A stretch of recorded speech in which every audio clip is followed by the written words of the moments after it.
Hello নমস্কার বন্ধুরা, আমার ইউটিউব চ্যানেলে আপনাদেরকে স্বাগত জানাই। আমার ইউটিউব চ্যানেলে এগ্রিকালচার রিলেটেড ভিডিও আপলোড করি। আপনারা যদি এগ্রিকালচার রিলেটেড ভিডিও পেতে চান তাহলে আমার এই ইউটিউব চ্যানেলকে সাবস্ক্রাইব করবেন এবং পাশে থাকা বেল আইকন ক্লিক করবেন যাতে নতুন নতুন ভিডিওর আপডেট আপনি পেতে পারেন। আজকের বিষয় হচ্ছে সুধা জার্মিনাইট নিয়ে।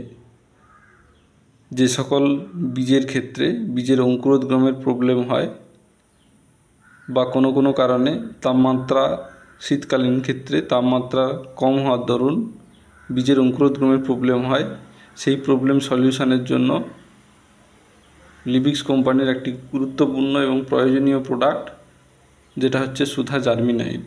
এটা বীজের জার্মিনেশনের জন্য হেল্প করে।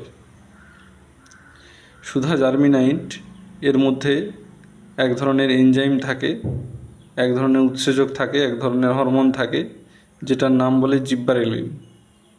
এই জন্যই সুধা জার্মিনাইডের এদের যে সিম্বলটা, এই সিম্বলটার ক্ষেত্রে জি দ্বারা ডিনোট করা হয় এবং G30, G10, G5, G1 এভাবেই এদের প্রোডাক্টগুলি পাওয়া যায় মার্কেটে।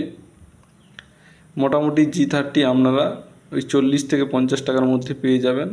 অতএব খুব স্বল্প খরচে আপনারা বীজের অঙ্কুরোদ্গম কিন্তু ভালো সুষমভাবে করে নিতে পারেন।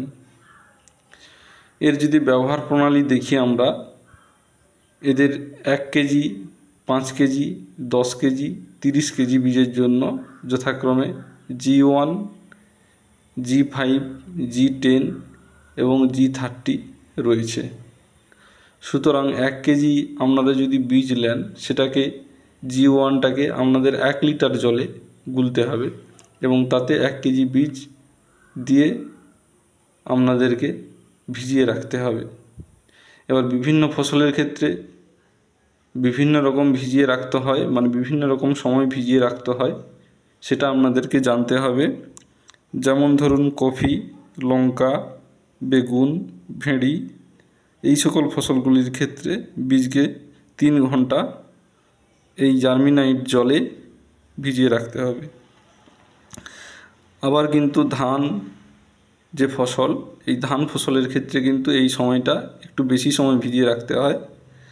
যেমন ধরুন আমন ধান, বোরো ধানের ক্ষেত্রে বীজকে 12 ঘন্টা জার্মিনাইট জলে ভিজিয়ে রাখার পর আপনারা যেরকম প্রসেসিং করেন সেই রকম প্রসেসিং করলে বীজ কিন্তু অঙ্কুরোদ্গম হয়ে যাবে।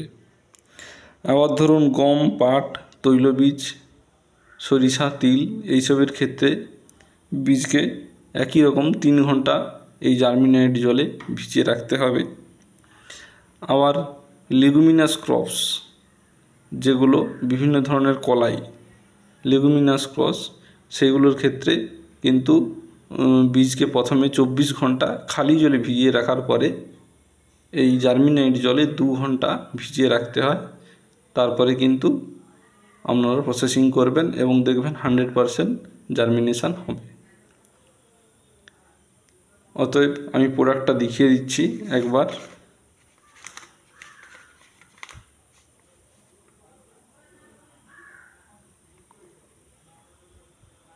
খুব সুন্দর প্রোডাক্ট, আপনারা ব্যবহার করতে পারেন।